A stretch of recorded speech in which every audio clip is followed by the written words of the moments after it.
So I've lost track of the amount of officials we've had this year who vote to defund the police on one hand, but then turn around and call the police the moment they feel like their life is in jeopardy. What's behind this cognitive dissonance, in your opinion?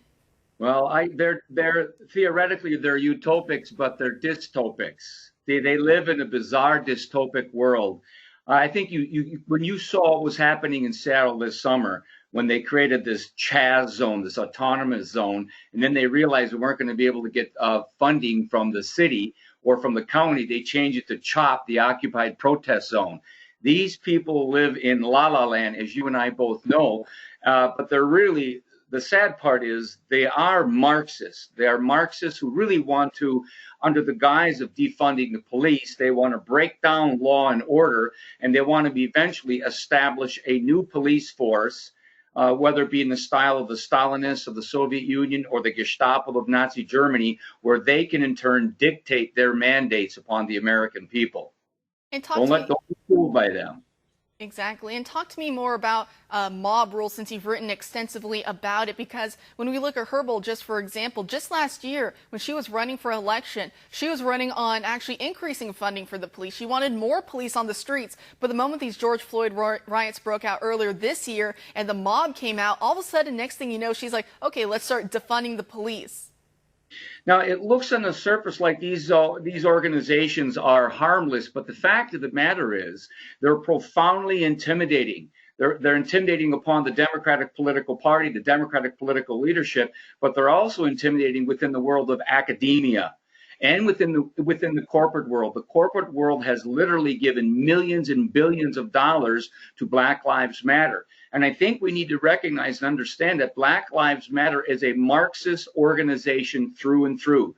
The leadership, in fact, when they were interviewing in Seattle, Ami Horowitz was interviewing, was Jaden Grayson, and she says, by any means necessary, I will break down the system. And she was demanding free education, teacher indoctrination. Same thing with Melina Ryman Abdullah. She was the head of Black Lives Matter of Los Angeles. People don't know her father is an Oakland socialist. He has an Oakland website called Oakland Socialist. And her grandfather is Gunther Ryman, who used to work with Ernst Tellman, who was the founder of Antifa of Germany of the 1930s.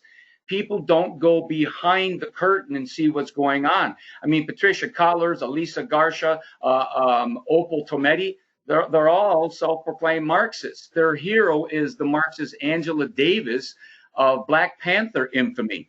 And Anджela Дэвис actually ran for the Communist Party USA in 1980 and 1984. As you know, she taught at California University system for 40 years, indoctrinating her students with a Marxist worldview. And her teacher was Herbert Marcuse of the famed Frankfurt Marxist School. And by the way, they were also the teachers of Bill Gates, what's his name?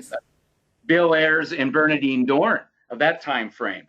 And this is all interconnected with it. Antifa works in tandem with Black Lives Matter. And the sad thing is they also have curricula that is used by Black Lives Matter at school, where they're getting these millions and billions of dollars. And now tied in with 1619 Project, right, with Nicole Hannah-Jones, it's in over 5,000 schools in America.